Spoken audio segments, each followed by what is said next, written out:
Hello everyone, welcome back to the channel. In today's quick video, I'm going to show you exactly how to connect the HyperX Cloud to PS5 in 2026. Now, in order to do it, first of all, you need to plug the USB sound card of your headset into one of the PS5's USB port.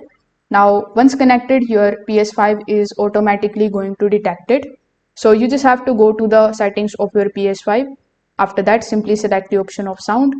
Inside sound, look for the option of audio output. Over here, you need to set the output device and the input device as USB headset HyperX Cloud 2.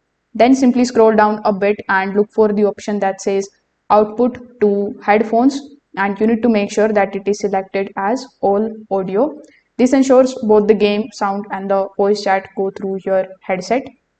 Now, inside the sound settings, you just have to go to the volume option and you can adjust the headphone volume, microphone level, and make sure that the mic input is not too high in order to avoid the distortion.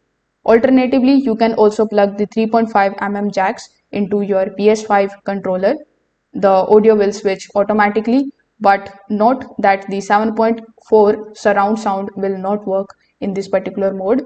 So if this video helped you out, make sure that you like this video and subscribe to the channel. Thanks for watching.